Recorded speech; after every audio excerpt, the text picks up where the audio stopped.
Well, my parents started farming in Methuen for the first couple months after they were, a couple years after they were married, and soon there was an opportunity to find some property in Concord, and that's when they started there about 98 years ago.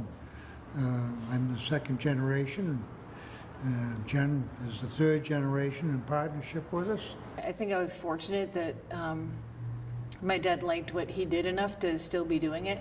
I always loved the farm and grew up obviously on the farm and working here and riding, and I just really love it, so it seemed to be a good fit at the time.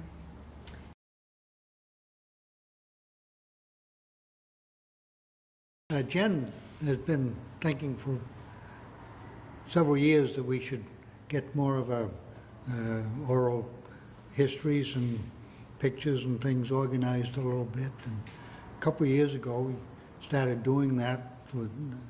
Did some recording and getting some things laid out in order and bringing up memories and documenting them. And we had a little assistance with it, quite a little actually.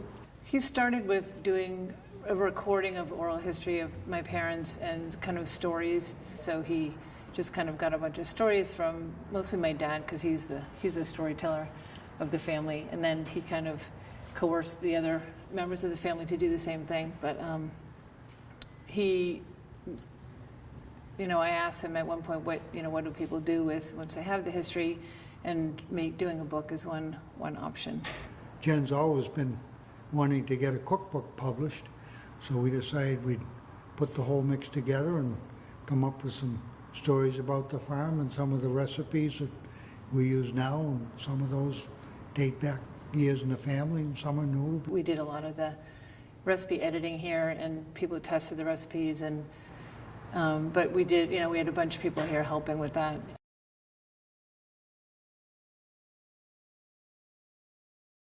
Well, I wanted to be somewhat seasonal, and they're organized that way.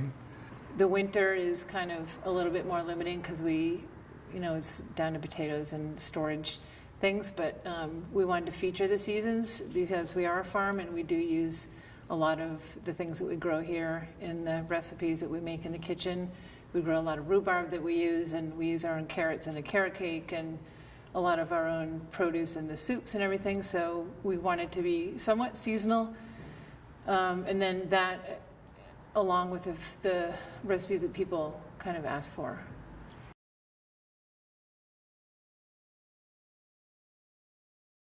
The scones, the cranberry orange scones are really one of the favorites. I like those too. I like the frosting. And the soups, potato leek, and there's a tart in there too that's really nice with corn and smoked cheese.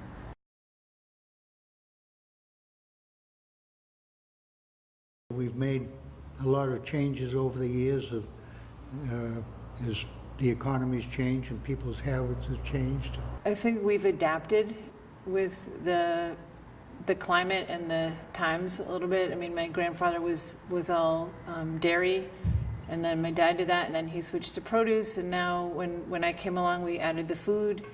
So I think just kind of being open to changing, and if something's not working, to try to figure out why, and always be open to adding new things or taking away things that don't work. Jennifer has always been very interested in cooking and wanted to work that in. It tied in very nicely with a food-producing farm, and it's made a package that fits together pretty well. We just try to keep shifting a little bit to keep up with the times. A couple things that have made it so we've been in town and able to keep successfully farming for many years of the quality of the land that we're farming on. The land in this 9-acre corner area is prime farmland, and we did put an agricultural preservation restriction on it back in 1983 that keeps it permanently in agricultural use and saves some farmland for posterity and preserve farmland.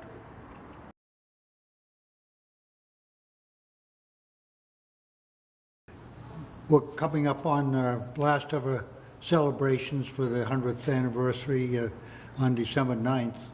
And we're going to have samples and demos and giveaways. We'll have some recipes from the book that we'll be passing out, balloons, birthday cake. So the cake that we'll be serving is in the book as well.